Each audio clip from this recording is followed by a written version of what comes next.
దేవునికి స్తోత్రములు. లైవ్లో యూట్యూబ్లో వీక్షిస్తున్న సహోదరి సహోదరులకు క్రీస్తు నామములో వందనములు. ప్రార్థన చేసుకుందాం. పరలోకమందున్న మా తండ్రి, నీ ప్రియకుమారుడు యేసుక్రీస్తు నామములో కృతజ్ఞతాస్తుతులు స్తోత్రములు చెల్లించుకుంటున్నాం నాయన. ఇంతవరకు సజీవ లెక్కలో ఉంచుకొని నీ కృపలో కాపాడుతూ భద్రపరుస్తూ సజీవులుగా ఉంచి నీ సన్నిధిలోనికి వచ్చి ఆత్మ సంబంధమైన సంగతులు తెలుసుకోవడానికి ఇచ్చిన గొప్ప ధన్యత భాగ్యమును బట్టి కృతజ్ఞతాస్తుతులు స్తోత్రం చెల్లించుకుంటున్నాం నాయన. ఈరోజు ధర్మశాస్త్ర సంపూర్ణ వివరణ అనే అంశంలో అక్షరము చంపును ఆత్మ జీవింపజేయును అనే వాక్యము చెప్పబడుతుండగా నాకును వింటున్న సహోదరి సహోదరులకు నీ కృపను అనుగ్రహించి వాక్యంకు లోబడి వాక్యానుసారంగా జీవించి నీకు మహిమ తెచ్చేవారంగా ఘనత తెచ్చేవారంగా ఉండే ధనత భాగ్యం మా అందరికీ నీ అనుగ్రహించమని యేసుక్రీస్తు నామములో ప్రార్థన అడిగి వేడుకుంటున్నాం తండ్రి, ఆమెన్. మరి సహోదరి సహోదరులందరూ ఎలా ఉన్నారు? మరి సంతోషంగా ఆనందంగా ఉన్నారా? మరి సంతోషంగా ఆనందంగా ఉండాలి. ఎందుకు సంతోషంగా ఆనందంగా ఉండాలి అంటే, దేవుడు మనల్ని సజీవ లెక్కలో ఉంచుకొని ఆయన సన్నిధిలోనికి నడిపించి ఆయనను ఆరాధించుకోవడానికి, ఆయన వాక్యాన్ని నేర్చుకోవడానికి ఇచ్చిన గొప్ప ధన్యత భాగ్యమును బట్టి దేవునికి కృతజ్ఞతాస్తుతులు స్తోత్రములు చెల్లించబద్దులమై ఉన్నాము పిల్లరా. మరి పిల్లరా, ఈరోజు బుధవారము ధర్మశాస్త్ర సంపూర్ణ వివరణ అనే అంశంలో ఈరోజు అక్షరము చంపును ఆత్మ జీవింపచేయును అనే అంశము నేర్చుకుందాం పిల్లరా. మరి పిల్లరా, మరి ఫేస్బుక్ ద్వారా కానీ యూట్యూబ్ ద్వారా కానీ మీ చేరువలోనికి వాక్యం తీసుకురావడానికి వాక్యం మీతో పంచుకోవడానికి ఇచ్చిన దేవుడు ఇచ్చిన గొప్ప ధన్యత భాగ్యమును బట్టి కృతజ్ఞతాస్తుతులు స్తోత్రములు చెల్లించబద్దుడనై ఉన్నాను పిల్లరా.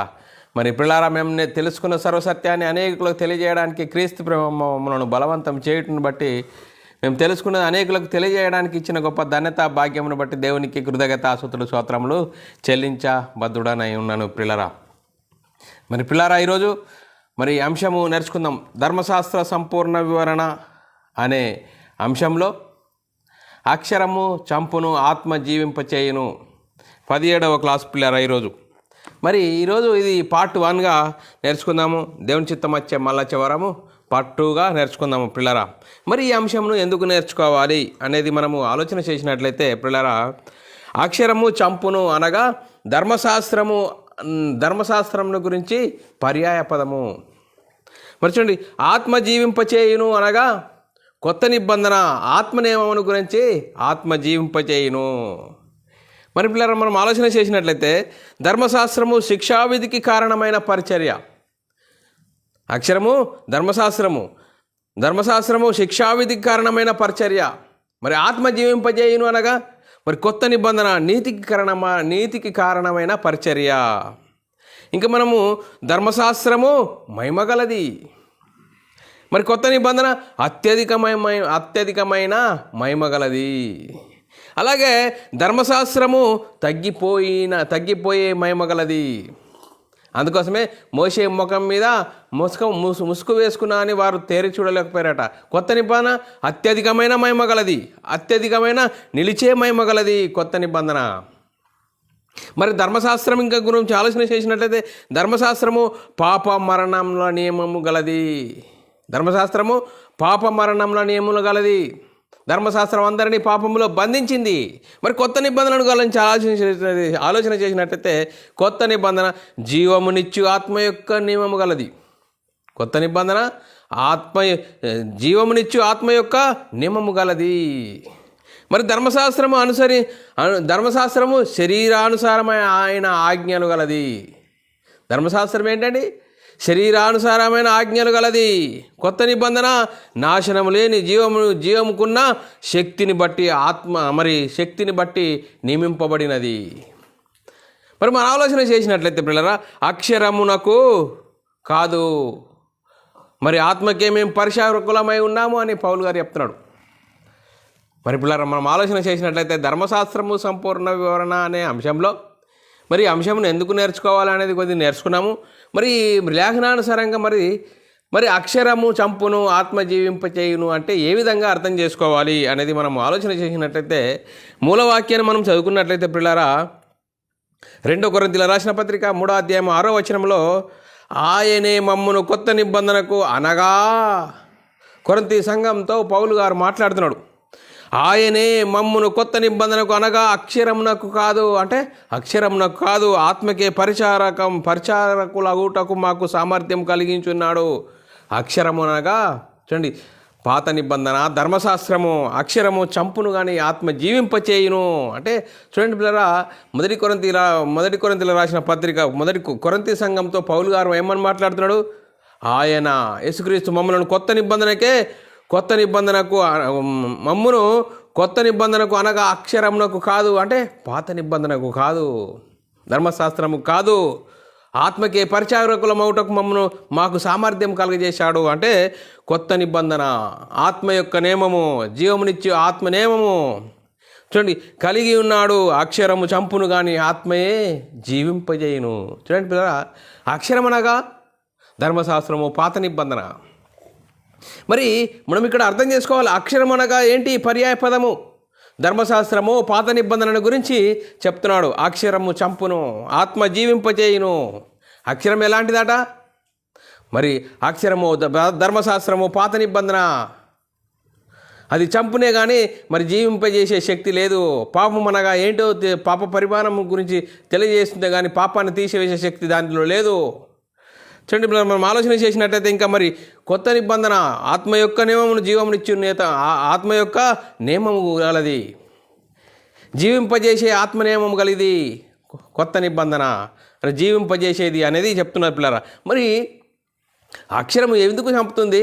ఆత్మ జీవింపు ఎలా చేస్తుందంటే చూడండి, రాతి పలకల మీద కానీ, రాతి పలకల మీద దేని రాసి ఇచ్చారండి? ధర్మశాస్త్రము. ఒకనాడు దేవుని జనాంగమైన ఇజ్రాయేళ్లకు మరి రాతి పలకల మీద రాయించి ధర్మశాస్త్రము మోషే ద్వారా ఇజ్రాయేళ్లకు ఇచ్చాడు. రాతి పలకలతో కానీ సిరాతో కానీ వ్రాయబడక, చూడండి, రాతి పలకల మీద కానీ సిరాతోని వ్రాయబడక మెత్తని హృదయంలో అనుపలకల మీద మీ జీవము గల దేవుని ఆత్మతో మా పరిచర్య మూలముగా వ్రాయబడిన క్రీస్తు పత్రికలై ఉన్నారని మీరు తేటపరచబడుతున్నారు. ఇక్కడ కూడా మరి అక్షరం గురించి, పాత నిబంధన గురించి, కొత్త నిబంధన గురించి చెప్తున్నాడు. అక్షరము అంటే ఏంటి? అక్షరము చంపును, ఆత్మ జీవింపజేయును. ధర్మశాస్త్రము ఎలాంటి సంబంధమైంది, కొత్త నిబంధన ఏ విధంగా ఎలాంటి సంబంధమైనది అని చెప్తున్నాడు. చూడండి పిల్లల, మరి ధర్మశాస్త్రము గురించి మరి కొత్త నిబంధన గురించి తేడా, ఆ పర్యాయ పదాలను గురించి అక్షరము అనగా ధర్మశాస్త్రము, పాత నిబంధన, ఆత్మయే జీవింపజేయునగా కొత్త నిబంధన గురించి. మరి చూడండి, పరలోకం నుండి పంపబడిన సువార్త. చూడండి, ఈ సువార్త ఎక్కడి నుంచి పంపబడ్డదండి? పరలోకంలో నుండి. మరి ధర్మశాస్త్రం అందరినీ పాపములో బంధించి ఉండగా ధర్మశాస్త్రంను మరి యేసుక్రీస్తు హెచ్చించాడు. ధర్మశాస్త్రాన్ని శిలువలో కొట్టివేసి కొత్త నిబంధన ఆత్మనియమమును ఇచ్చాడు. ఆత్మనియమమును ఇచ్చి మరి ఆత్మనియమం పొందుకున్న మరి యేసుక్రీస్తు మరణించాడు, సమాధి చేయబడ్డాడు, 3వ రోజున తిరిగి లేచి పరలోకానికి వెళ్ళి పరలోకంలో పరిశుద్ధాత్మను పంపిస్తే ఆ పరిశుద్ధాత్మను పొందుకున్న 12 మంది ఏమని ప్రకటించారు? యేసుక్రీస్తు మరణ సమాధి పునరుద్ధానం గురించి సువార్తను ప్రకటించారు. సువార్తలో ఏముంది? దేవుని శక్తి ఉంది. ఆ దేవుని శక్తి ఏం చెప్తుంది? నేను మనమై ఉన్న ఆత్మను రక్షింపజేస్తుంది. ఆత్మను రక్షించుకోవడానికి యేసుక్రీస్తుకు రావాలి, యేసుక్రీస్తును నమ్ముకోవాలి. మరి పరలోకం నుండి పంపబడిన సువార్త చూడండి ఏ విధంగా పరలోకం నుంచి పంపబడ్డది. మరి మనం ఆలోచన చేసినట్టయితే మొదటి కొరింథీయుల రాసిన పత్రిక 1వ అధ్యాయం 12వ వచనంలో రాయబడిన మాట, పరలోకం నుండి పంపబడిన పరిశుద్ధాత్మ వలన మీకు సువార్త ప్రకటింపబడిన వారి ద్వారా మీకు ఇప్పుడు తెలియపరచబడిన ఈ సంగతుల విషయమై తమ కొరకు కాదు కానీ మీ కొరకే తాము పరిచర్య చేసిరని సంగతి వారికి బయలుపరచబడిను. చూడండి, మరి సువార్త ఎక్కడి నుంచి? పరలోకం నుండి పంపబడినది. మరి చూడండి, మరి పరలోకం నుండి పంపబడిన సువార్తలో దేవుని శక్తి ఉంది. ఆ దేవుని శక్తి నేను మనమై ఉన్న ఆత్మను రక్షింపజేస్తుంది. ఇంకంతేకాదు, మరి క్రీస్తు యేసునందలి విశ్వాస మూలముగా కలిగిన వాగ్దానము విశ్వసించు వారికి అనుగ్రహించబడినట్లు. చూడండి, ధర్మశాస్త్రము బాల శిక్షకుడు ఆయను, యేసుక్రీస్తు ఎదుగు నడిపించుటకు బాలశిక్షుడు ఆయను. ధర్మశాస్త్రము మరి ఏం చేస్తుంది? అందరిని పాపములో బంధిస్తుంది. అక్షరము చంపును కానీ ఆత్మ జీవింపజేయును. మరి ఆత్మ జీవింపజేయును అనగా చూడండి పిల్లల, యేసుక్రీస్తునందు విశ్వాసముంచు వారికి యేసుక్రీస్తునందు విశ్వాసం మూలముగా కలిగిన వాగ్దానము విశ్వసించు వారికి అనుగ్రహించినట్లు. గలతీయులకు రాసిన పత్రిక 3:21 వచనంలో ధర్మశాస్త్రము దేవుని వాగ్దానములకు విరోధమైనదా? ధర్మశాస్త్రము దేవుని వాగ్దానములకు విరోధమైనదా? అట్లనరాదు అంటాడు. జీవింపజేయ శక్తి గల ధర్మశాస్త్రము ఇయ్యబడి ఉండిన ఎడలా, జీవింపజేయ శక్తి ధర్మశాస్త్రము ఉండిన ఎడ వాస్తవంగా నీతి ధర్మశాస్త్రం మూలంగానే కలుగును కానీ, మరి చూడండి, కలుగును కానీ మరి ఎందుకు మరి యేసుక్రీస్తు రావాల్సి వచ్చింది? ధర్మశాస్త్రంలో పాపాన్ని తీసివేసే గుణం లేదు. ధర్మశాస్త్రము పాపం అనగా ఎట్టిదో తెలియజేస్తుంది, పాపం యొక్క పరిమాణమే తెలియజేస్తుంది. ధర్మశాస్త్రం అందరినీ పాపంలో బంధిస్తుంది కానీ మరి జీవింపచేసే శక్తి లేదు. అందుకోసమే యేసుక్రీస్తు రావడం జరిగింది. యేసుక్రీస్తు రావడానికి గల కారణము ధర్మశాస్త్రం అందరినీ పాపంలో బంధించింది. మరి చూడండి, గలతీయులకు రాసిన పత్రిక 3:22 వచనంలో యేసుక్రీస్తు నందలి విశ్వాసం మూలముగా కలిగిన వాగ్దానము. వాగ్దానం ఎవరికి ఇచ్చారు? దేవుడు అబ్రాహాముకు వాగ్దానం చేశాడు. ఆ వాగ్దాన సంతానమైన యేసుక్రీస్తు రావాలి. యేసుక్రీస్తు రావాలంటే ఇజ్రాయేల్ని ఏర్పరచుకోవాలి. ఇజ్రాయేలీలకు మరి అతిక్రమాలు జరుగుతున్నాయి కాబట్టి ఆ ఇజ్రాయేలీలకు ధర్మశాస్త్రం ఇచ్చాడు. ఆ ధర్మశాస్త్రం ఏం చేస్తుంది? అతిక్రమాలను నివారింపజేస్తుంది, అందరినీ పాపంలో బంధించింది. అందుకోసమే విశ్వాసం మూలంగా కలిగిన వాగ్దానం విశ్వసించి వారికి అనుగ్రహించినట్లు లేఖనము అందరినీ పాపంలో బంధించింది. లేఖనము అందరినీ పాపంలో బంధించింది. అక్షరము చంపును, ఆత్మ జీవింపచేయును. చూడండి పిల్లరా, మరి ధర్మశాస్త్రము నీతిగలదే, మహిమగలదే. చూడండి, ధర్మశాస్త్రము నీతిగలదే, మహిమగలదే, కానీ దానిని అనుసరిస్తే నీతిమంతులైతారు, అతిక్రమించే శాపగ్రస్తులైతారు. ధర్మశాస్త్రము నీతిగలదే, మహిమగలదే, దానిని అనుసరిస్తే నీతిమంతులైతారు, మరి అతిక్రమిస్తే శాపగ్రస్తులైతారని లేఖనాలు చాలా చక్కగా రాయబడ్డది. యాకోబు రాసిన పత్రిక 2:10 వచనంలో రాయబడినది, ఎవడైనాను ధర్మశాస్త్రం అంతయు గైకొని ఒక ఆజ్ఞ విషయంలో తప్పిపోయిన ఎడల ఆజ్ఞలన్నిటి విషయంలో అపరాధి అగును. చూడండి పిల్లరా, ధర్మశాస్త్రం మంచిదే, దాని మేలైనదే, మహిమగలదే, దాన్ని అనుసరిస్తే నీతిమంతులైతారు, అతిక్రమించే శాపగ్రస్తులైతారని లేఖనాలు చాలా చక్కగా చెప్తున్నాయి పిల్లరా. మరి చూడండి, మనం ఆలోచన చేసినట్లయితే అపొస్తలులు ప్రవక్తలు వేసిన పునాది ఏంటి? ఆత్మనేమము. ఆత్మనేమం మీద కట్టబడాలి మనము. చూడండి, ఆత్మనేమం అనుసరించి జీవించాలి. జీవింపజేయ శక్తి గలది ఆత్మనేమము. రోమీయులకు రాసిన పత్రిక 2:20 వచనంలో మరియు స్వభావమును బట్టి సున్నతి లేనివాడు ధర్మశాస్త్రమును నెరవేర్చిన ఎడలా, స్వభావమును బట్టి సున్నతి లేనివాడు ధర్మశాస్త్రం నెరవేర్చిన ఎడలా అక్షరమును సున్నతియు గలవాడవై ధర్మశాస్త్రము అతిక్రమించుచున్న నీకు తీర్పు తీర్చడా? చూడండి, ధర్మశాస్త్రం ఎవరికి ఇవ్వబడ్డది? ఇజ్రాయేలుకే ఇవ్వబడ్డది. అనుసరిస్తే నీతిమంతులైతే, అతిక్రమిస్తే శాపగ్రస్తులు అవుతారు. ధర్మశాస్త్రం లేని వారు స్వభావ సిద్ధంగా మరి ధర్మశాస్త్రం అనుసరిస్తే వారు నీకు తీర్పు తీర్చలేరా? తీర్పు తీర్చడా? తీర్పు తీర్చును అని చెప్తున్నారు. చూడండి, అందుకోసమే మరణకరమైన పరిచర్య రాళ్ళ మీద చెక్కబడినను. చూడండి, మరణకరమైన పరిచర్య ఏంటండి? ధర్మశాస్త్రము, అక్షరము. చూడండి పిల్లరా, మరణకరమైన పరిచర్యను గురించి మనము ఆలోచన చేసినట్లయితే 2 కొరింథీయులకు రాసిన పత్రిక 3:7 వచనము, మరణకరమగు పరిచర్య రాళ్ళ మీద చెక్కబడినను, అక్షరములకు సంబంధించినదై మహిమతో కూడినదాయను. అందుకే మోషే ముఖం మీద ప్రకాశించుట ఆ మహిమను తగ్గిపోయినదైనను ఇజ్రాయేలీలు తన ముఖమును తేరి చూడలేకపోయిరి. చూడండి, ఆ మహిమ తగ్గిపోయినదేనను ఆ ఇజ్రాయేలీలు ఆయన ముఖం చూడలేకపోయారు అని లేఖనాలు చెప్తున్నాయి పిల్లరా. అంతేకాదు, మరి మనం ఆలోచన చేసినట్లయితే ఆత్మల గురించి మనం ఆలోచన చేసినట్లయితే మరి రోమీయులకు రాసిన పత్రిక 2:29 వచనము, అయితే అంతరంగమందు యూదుడైన వాడే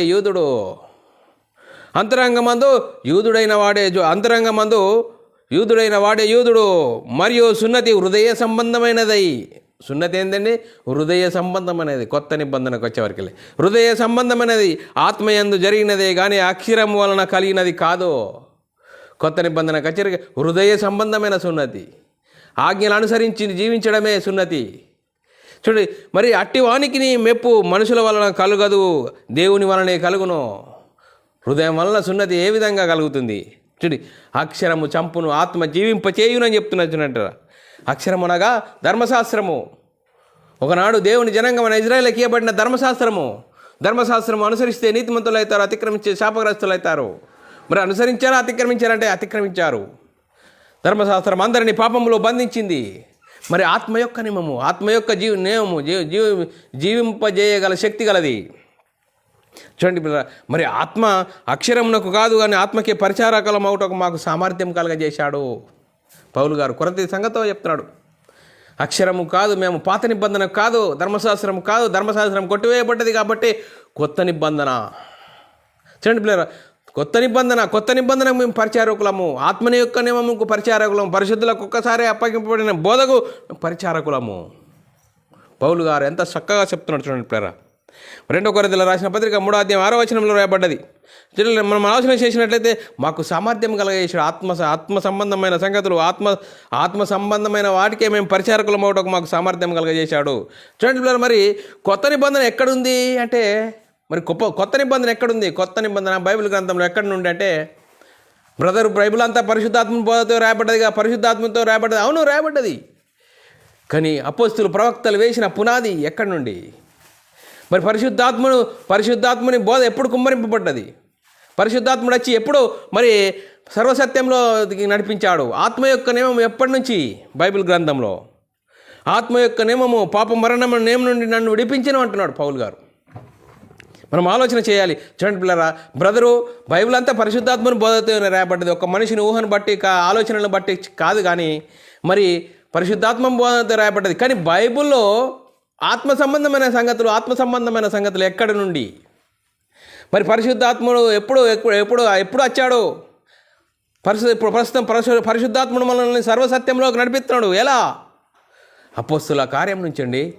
అపోస్తుల కార్యం నుంచి మరి పరిశుద్ధాత్ముని బోధ, ఆత్మనేమము, పరిశుద్ధులకు ఒక్కసారి అంపబెట్టిన బోధ, ఆత్మనేమను అనుసరించి జీవించాలి. ఇప్పుడు బైబిల్లో ఉన్నదాన్ని అర్థం చేసుకొని అనుసరించి మన బ్రతుకులు అనుసరించి ప్రకటించవలసిన వారముగా ఉన్నాము. అందుకోసమే ఆత్మ యొక్క నియమము పాప మరణ నియమం నుండి నన్ను విడిపించను అంటున్నాడు పౌలు గారు. రోమ సంఘంతో పిల్లరా 8వ అధ్యాయం 2వ వచనంలో రాయబడిన మాట, క్రీస్తు యేసునందు జీవమునిచ్చు ఆత్మ యొక్క నియమము పాప మరణం నియమం నుండి నన్ను విడిపించెను. ఎట్లనగా ధర్మశాస్త్రము దేనిని చేయజాలకపోయాను, దానిని దేవుడు చేశాడు అని చెప్తున్నాడు. చూడండి పిల్లరా, ధర్మశాస్త్రము దేనిని చేయజాలకపోయినా దాన్ని దేవుడు చేశాడు. ఎలా చేశాడు? కాలము పరిపూర్ణమైనప్పుడు దేవుడు తన సొంత కుమారుని పాప శరీరాకారంతో పంపి ఆ ధర్మశాస్త్రాన్ని శిలువలో కొట్టివేశాడు. చూడండి, ధర్మశాస్త్రము శిలువలో కొట్టివేసి మరణించి సమాధి చేసి 3వ దినాన తిరిగి లేచి పరలోకానికి వెళ్ళి పరలోకంలో ఉన్న పరిశుద్ధాత్మని పంపించి ఆ పరిశుద్ధాత్మని ద్వారా పొందుకున్న 12 మంది యేసుక్రీస్తు మరణ సమాధిని సువార్తల గురించి ప్రకటించారు. ఆ సువార్తను విన్నవారు హృదయాలు నొచ్చుకున్నారు, హృదయాలు పొడబడ్డాయి. సహోదరులారా, మేమేం చేస్తామంటే ప్రతివాడు మారు మనసు పొంది పాపక్షమ మరణితం ప్రతివాడు యేసుక్రీస్తు నామములో బాప్తిసం పొందాలి. అప్పుడు సంఘం మరి క్రీస్తు మహిమను ధరించుకుంటారు, సంఘంలో చేర్చబడతారు. సంఘంలో చేర్చబడితే ఆత్మ యొక్క నియమమునకు మనము కట్టబడిన వారము. చూడండి ఎంత అద్భుతం పిల్లరా. అందుకోసమే 1 కొరింథీయులకు రాసిన పత్రిక 9వ అధ్యాయం 1వ వచనంలో రాయబడిన, మీ కొరకు ఆత్మ సంబంధమైనది మేము విత్తుచుండగా మీ వలన శరీర సంబంధమైన ఫలములు కోసుకొనుట గొప్ప కార్యమా? చూడండి పిల్లరా, పౌలు గారు కొరింథీ సంఘంతో మాట్లాడుతున్నాడు. నేను ఆత్మ సంబంధమైన వాటిని విత్తగా మీకు శరీర సంబంధమైన ఫలములు కోసుకొనుట గొప్ప కార్యమా? మేము శరీర సంబంధమా? ఆత్మ సంబంధమే. ఇప్పుడు నేటి క్రైస్తవ సమాజం దేనిని ప్రకటించాలి? ఆత్మ సంబంధమైన వాటిని గురించి ప్రకటించాలి. ఆత్మ సంబంధమైన బోధ, ఆత్మనేమమును పరిశుద్ధులకు ఒక్కసారి అప్పబడిన బోధను మనము అనుసరించి జీవించాలి. అలాంటి జీవితం జీవించిన వారే క్రైస్తవులు అని లేఖనాలు చాలా చక్కగా చెప్తున్నాయి. అందుకోసమే మరి చూడండి పిల్లరా, ఆత్మ మిమ్మును పరిశుద్ధపరచుటకు, చూడండి, ఆత్మ మనల్ని పరిశుద్ధపరుస్తుంది. ఎలా పరిశుద్ధపరుస్తుంది? 2 కొరింథీయులకు రాసిన పత్రిక 2 తెస్సలోనికీయులకు రాసిన పత్రిక 2వ అధ్యాయం 13వ వచనంలో రాయబడ్డది. పిల్లరా, ప్రభు వలన ప్రేమింపబడిన సహోదరులారా, ఆత్మ మిమ్మును పరిశుద్ధపరచుట వలనను మీరు సత్యమును నమ్ముట వలనను రక్షణ పొందుటకు దేవుడు ఆది నుండి మిమ్మును ఏర్పరచుకొనెను. గనుక మేము మిమ్మును బట్టి ఎల్లప్పుడూ దేవునికి కృతజ్ఞతాస్తుతులు చెల్లించబద్దులమై ఉన్నాము. చూడండి పిల్లరా, మరి రక్షణ మీరు సత్యమును నమ్ముట వలనను రక్షణ పొందుటకు ఆది నుండి దేవుడు మిమ్మును ఏర్పరచుకున్నాను. చూడండి, ఆత్మనేమను అనుసరించి జీవించిన వారే, ఆత్మ సంబంధమైన సంగతులకు లోపడిన వారే క్రైస్తవులు. ఆత్మ సంబంధమైన సంగతులు, మరి బైబిల్లోని ఆత్మ సంబంధమైన సంగతులు ఎక్కడున్నాయి? కొత్త నిబంధనలు ఎక్కడున్నాయి? అపోస్తుల కార్యం నుంచి పరిశుద్ధాత్ముడు మేడగదిలో ఉన్న వారి 12 మంది మీదకి కుమ్మరింపబడ్డాడు. పరిశుద్ధాత్మను పొందుకున్న 12 మంది ఏమని ప్రకటించారు? యేసుక్రీస్తు మరణ సమాధిని గురించి, పునరుద్ధానం గురించి ప్రకటించారే. ఆ సువార్తనే ప్రకటించారు. ఆ సువార్తలో ఉంది దేవుని శక్తి ఏం చెప్తుంది? నేను మనమై ఉన్న ఆత్మను రక్షింపజేస్తుంది. ఆత్మనేమో పరిశుద్ధుల ఒక్కసారి అప్పగింపబడిన బోధ. చూడండి, మరి యేసుక్రీస్తు మరి చూడండి, ఇజ్రాయేలీయుల గురించి మనం ధర్మశాస్త్రం గురించి మనం ఆలోచన చేసినట్లయితే, ఇజ్రాయేలీయుల గురించి ధర్మశాస్త్రము వినువారు నీతిమంతులు కారు, దానిని అనుసరిస్తే నీతిమంతులు అవుతారు. మరి ధర్మశాస్త్ర కాలంలో మరి ధర్మశాస్త్రం వింటే నీతిమంతులు అవుతారా? అతిక్రమే అనుసరిస్తే నీతిమంతులు అవుతారా అంటే అనుసరిస్తే నీతిమంతులు అవుతారు. మరి వినువారు నీతిమంతులు కారు అని చెప్తున్నారు. చూడండి, యాకోబు రాసిన పత్రిక 1:22-23 వచనంలో మీరు వాక్యము, కొత్త నిబంధనకు సంబంధించిన మీరు వాక్యము వినువారు మాత్రమై ఉండి, కొత్త నిబంధన వరకు మనం ఆలోచన చేసినట్లయితే మరి వాక్యం ఏం చేయాలి? ఇప్పుడు వాక్యం వినువారు మాత్రమై ఉండి మిమ్మును మీరు మోసపరుచుకోనకుండా వాక్య ప్రకారంగా ప్రవర్తించు వారై ఉండేది. ఇప్పుడు ఆత్మనేమం అనుసరించి ఏం చేయాలా? ఆత్మ సంబంధమైన సంగతులు అనుసరించి జీవించాలా? ఆత్మనేమంకు లోబడాలి. అందుకోసమే వాక్యం విని మనల్ని మనం వాక్యాన్ని విని దాని ప్రకారంగా మనము దాన్ని నడుచుకోవాలి అని లేఖనాలు చాలా చక్కగా చెప్తున్నాయి. ఎవడైనాను వాక్యం వినువాడై ఉండి, చూడండి, ఎవడైనాను అంటున్నాడు వాక్యం. ఎవడైనానో ఆత్మనేమకు లోబడాలి అని చెప్తున్నది వాక్యం.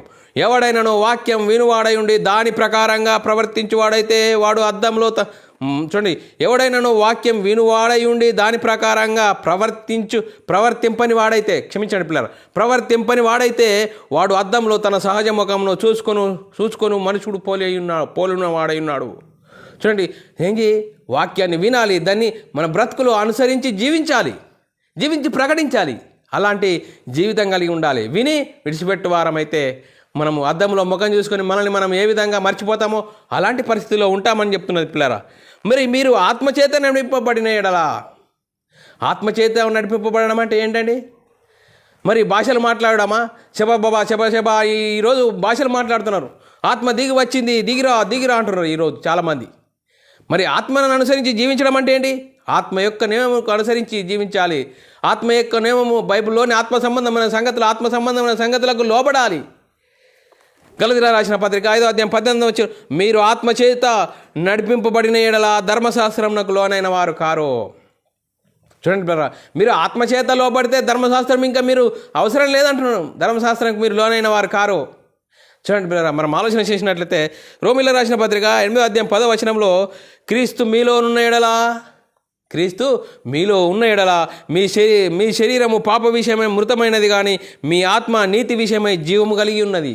చూడండి, మన ఆత్మ నీతి విషయమై జీవము కలిగి ఉన్నది అని లేఖనాలు చాలా చక్కగా చెప్తున్నాయి పిల్లరా. మనం ఆలోచన చేసినట్లయితే పిల్లరా, యేసుక్రీస్తు జీవించిన కాలంలో తండ్రి నాలో ఉన్నాడు అని యేసుక్రీస్తు అన్నాడు. తండ్రి నాలో ఉన్నాడు అంటే పిల్లరా, మరి తండ్రి అయిన దేవుడే యేసుక్రీస్తుగా వచ్చాడని చెప్తున్నారు. తండ్రి అయిన దేవుడే యేసుక్రీస్తుగా వచ్చాడంటున్నాడు. మరి కొత్త నిబంధన కాలానికి మనం ఆలోచన చేసినట్లయితే అలాగైతే పౌలు గారు ఏమంటున్నాడు? జీవించేది నేను కాదు, నాలో క్రీస్తు ఉన్నాడు అంటున్నాడు. మరి ఇప్పుడు మనం ఆలోచన చేయాలి. మరి పౌలును క్రీస్తు అనాలా? ఇప్పుడు ఎందుకంటలేరు? పౌలును మరి క్రీస్తు యేసుక్రీస్తే మరి పౌలు రూపంగా వచ్చాడు అని అంటున్నారా? ఎందుకు అనట్లేదు? చూడండి, మనం ఆలోచన చేయాలి. వాక్యాన్ని చాలా చక్కగా మనము ఆత్మ సంబంధమైన సంగతులు అర్థం చేసుకోవాలి. మరి చూడండి, యేసుక్రీస్తు తండ్రి నాలో ఉన్నాడు అన్నాడు. మరి చూడండి, తండ్రి అయిన దేవుడే యేసుక్రీస్తుగా వచ్చాడని చెప్పేవారు ఉన్నారు ఇప్పుడు. మరి పౌలు గారు కూడా మరి నేను జీవించేది నేను కాదు, నాలో క్రీస్తున్నాడు అంటే మరి పౌలును క్రీస్తనాలా? ఆలోచన చేయాలి. చూడండి, మనం బైబిల్ను చాలా చక్కగా అర్థం చేసుకోవాలి. బైబిల్లోని ఆత్మ సంబంధమైన సంగతులతో అర్థం చేసుకొని మన ఆత్మీయ జీవితంను సరిదిద్దుకోవాలి పిల్లారా. మరి మనం ఆలోచన చేయాలి. మరి మన హృదయంలో ఏముండాలి? ఆత్మ సంబంధమైన సంగతులతో మన హృదయము మరి వృద్ధి పొందించాలి. చూడండి, మనం ఆలోచన చేసిన వాక్యం మీలో సమృద్ధిగా నివసింపనీయుడి. వాక్యం మనలో ఎప్పుడు సమృద్ధిగా నివసిస్తుందండి? వాక్యాన్ని చదవాలి. బైబిల్లోని ఆత్మ సంబంధమైన సంగతులతో సరిచూసుకుంటూ ముందుకు సాగాలి. కొలసీలకు రాసిన పత్రిక 3వ అధ్యాయం 16వ వచనంలో రాయబడ్డది, సంగీతములతోనూ కీర్తనలతోనూ ఆత్మ సంబంధమైన పద్యములతోనూ ఒకరికొకడు బోధించుచు బుద్ధి చెప్పుతూ కృపాసహితంగా మీ హృదయములలో దేవుని గురించిన గానము చేయుచు సమస్త విధములైన జ్ఞానంతోనూ క్రీస్తు వాక్యం మీలో సమృద్ధిగా నివసింపనీయుడి. మనలో వాక్యం సమృద్ధిగా నివసింపనీయుడి. అప్పుడు బైబిల్లోని ఆత్మ సంబంధమైన సంగతులు మనల్ని సరిచేస్తాయి. వాక్యం మనల్ని సరి అయిన మార్గంలో, ఆత్మ సంబంధమైన మార్గంలో నడిపిస్తాయని లేఖనాలు చాలా చక్కగా చెప్తున్నాయి. మీరు దేవుని సంబంధాలైతే మీలో ఉన్నవాడు లోకంలో ఉన్నవాడి కంటే గొప్పవాడు. మీరు దేవుని సంబంధులైతే మరి మీలో లోకంలో ఉన్నవాడు వానికంటే గొప్పవాడు. చూడండి, మీరు దేవుని సంబంధులైతే, దేవుని సంబంధం ఎప్పుడైతామండి? ఆత్మనియమంకు లోబడాలి. పరిశుద్ధులకు ఒకసారి అప్పగింపబడిన బోధ నిమిత్తం మనం పోరాడాలి. అందుకోసమే మరి ఎప్పుడు లోపడతాము? 1 యోహాను రాసిన పత్రిక 3వ అధ్యాయం 4వ వచనంలో 15వ వచనంలో రాయబడ్డది, యేసు దేవుని కుమారుడని ఎవడు ఒప్పుకొనునో వానిలో దేవుడు నిలిచి ఉన్నాడు, వాడు దేవుని అందున్నాడు. చూడండి ఎంత అద్భుతం! యేసు దేవుని కుమారుడని ఎవడు ఒప్పుకొనునో వానిలో దేవుడు నిలిచి ఉన్నాడు, వాడు దేవుని అందున్నాడు. 1 యోహాను రాసిన పత్రిక 4వ అధ్యాయం 4వ వచనంలో, చిన్నపిల్లలారా మీరు దేవుని సంబంధులు, మీలో ఉన్నవాడు లోకంలో ఉన్నవాడి కంటే గొప్పవాడు కనుక మీరు వానిని జయించి ఉన్నారు.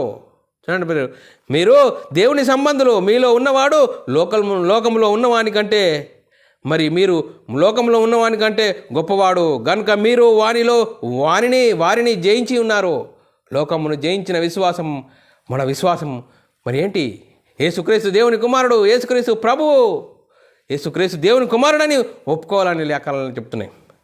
చూడండి, మరి 1 యోహాను రాసిన పత్రిక 3వ అధ్యాయం 27వ వచనంలో రాయబడ్డది, ఆయన ఆజ్ఞలను గైకొనువాడు, ఆయన ఆజ్ఞలను గైకొనువాడు ఆయన యందు నిలిచి ఉండును, ఆయన వాని యందు నిలిచి ఉండును, ఆయన మన యందు నిలిచి ఉన్నాడని నమ్ముము. చూడండి పిల్లరా, ఆయన ఆజ్ఞలను గైకోవాలి. ఆజ్ఞలు గైకొని వాడు ఆయన యందు నిలిచి ఉన్నాడు, ఆయన వాని యందు నిలిచి ఉన్నాడు, ఆయన మన యందు నిలిచి ఉన్నాడు. అందుకోసమే ఆత్మనేమును అనుసరించి జీవించాలి. అందుకోసమే అక్షరము చంపును, ఆత్మ జీవింపజేయును. అక్షరం అనగా ధర్మశాస్త్రము, పర్యాయ పదం. ధర్మశాస్త్రము పాత నిబంధన. మరి ధర్మశాస్త్రం ఏం చేస్తుంది? మరి పాపం అనగా ఎట్టిదో తెలియజేస్తుంది, అందరినీ పాపంలో బంధిస్తుంది. చూడండి, క్రీస్తు యొద్దకు నడిపించడకు బాలశిక్షకుడు ఆయన ధర్మశాస్త్రము. అందుకోసమే అక్షరము చంపును, ఆత్మ జీవింపజేయును. మనం ఆత్మానుసారంగా జీవించే వారమైతిమా? చూడండి, మనం ఆత్మానుసారంగా జీవించడం అంటే ఏంటి అంటే మనం ఆలోచన చేసినట్లయితే గలతీయులకు రాసిన పత్రిక 5వ అధ్యాయం 25వ వచనంలో మనము ఆత్మను అనుసరించి జీవించే వారమైతిమా, ఆత్మను అనుసరించి క్రమముగా నడుచుకుందాము. మనము ఆత్మను అనుసరించి జీవించిన వారమైతే ఆత్మను అనుసరించి క్రమముగా నడుచుకుందాము. బైబిల్లోని ఆత్మ సంబంధమైన సంగతులను బట్టి మన ఆత్మీయ స్థితిని సరిదిద్దుకుంటాము. మహిమ నుండి అధిక మహిమకు, ఘనత నుండి అధిక ఘనతకు దినదినము వాక్యంతో వృద్ధి పొందుతాము. చూడండి, ఆత్మనేమో అనుసరించి జీవించాలి. అందుకోసమే ప్రారంభంలో మరి దేవుని పరిశుద్ధులకు, అపొస్తలులకు, ప్రవక్తలకు బయలుపరచబడినది ఏమని? పరిశుద్ధాత్మని బోధ. మరి ఇంతకుముందు పూర్వకాలం మందు మనుషులకు ఎవరికి తెలియపరచబడలేదట. మరి ఎవరికి తెలియపరచబడ్డది? ఆత్మనేమో అపొస్తలులకు, ప్రవక్తలకు మరి బయలుపరచబడినది అని లేఖనాలు చెప్తున్నాయి. ఎఫెసీయులకు రాసిన పత్రిక 3వ అధ్యాయం 5వ వచనం, ఈ మర్మం ఇప్పుడు ఆత్మ మూలంగా దేవుని పరిశుద్ధులకు, అపొస్తలులకును, ప్రవక్తలకును బయలుపరచబడి ఉన్నట్లుగా, చూడండి, బయలుపరచబడి ఉన్నట్లుగా పూర్వకాలమందు మనుషులకు తెలియపరచబడలేదు. పూర్వకాలం అనగా పాత నిబంధన. పాత నిబంధనలో మరి ఆత్మనేమో బయలుపరచబడ్డదా? లేదు అని చెప్తున్నది లేఖనాలు. అందుకోసమే చూడండి, దేవుడు సంఘంలో మొదట కొందరిని అపొస్తలులుగాను, పిమ్మట కొందరిని ప్రవక్తలుగాను, కొందరిని బోధకులుగాను, కొందరిని అద్భుతములు చేయువారిని గాను, మరి తర్వాత కొందరిని స్వస్థపరచు కృపావరములు గాను చేశాడు. ఎందుకు చేశాడు? మరి ప్రారంభంలో మరి కృపావరములు ఎందుకు ఇచ్చాడు? మరి వాక్యము స్థిరపరచబడిన ఇప్పుడు మనం ఉన్న కాలము వాక్యం సిద్ధపరచబడి స్థిరపరచబడిన కాలము. అప్పుడు మొదటి శతాబ్దంలో కృపవరాల ద్వారా మరి ఎందుకు సంఘం అభివృద్ధి పొందడానికి మరి పరిశుద్ధాత్ముని బోధ ప్రకారము కృపవరాల ద్వారా సంఘము నడిపింపబడ్డది.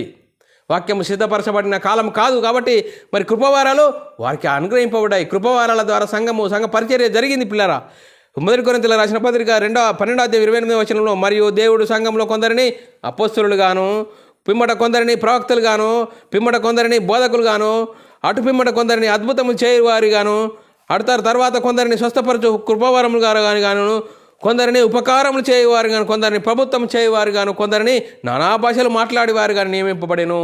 అప్పుడు మొదటి శతాబ్దంలో నానా భాషలు మాట్లాడేవారు, ఇప్పుడు కాదు. ఇప్పుడు ఆత్మ దిగి వచ్చింది, భాషలు మాట్లాడుతూ శరబా అని మాట్లాడుతున్నారు. ఏంటండి, ఇప్పుడు ఆత్మనేమము అనుసరించి జీవించాలి. పరిశుద్ధులకు ఒక్కసారి అప్పబడిన బోధ నీకు ఉన్నదాన్ని మనం అర్థం చేసుకొని జీవించాలే కానీ మరి కొత్తగా ఇంకా నేను బోధిస్తానంటే ఒకటి వాక్యంలో ఒకటి కలపకూడదు, ఒకటి తీయకూడదు అని ప్రకటన గ్రంథంలో రాయబడ్డది. మనం ఆలోచన చేయాలి. ఆత్మ కలిగించు ఐక్యమును కాపాడుకునుట ఎలా? చూడండి పిల్లరా, ఆత్మ కలిగించు ఐక్యం జీవించడం అంటే ఎలా అర్థం చేసుకోవాలి? ఎఫెసీయులకు రాసిన పత్రిక 4:1 కాబట్టి మీరు సమాధాన బంధము చేత ఆత్మ కలిగించు ఐక్యమును కాపాడుకొనుటయందు శ్రద్ధ కలిగిన వారై ప్రేమతో ఒకరికొకడు సహించుచు వాక్యాన్ని అనుసరించి జీవించాలి.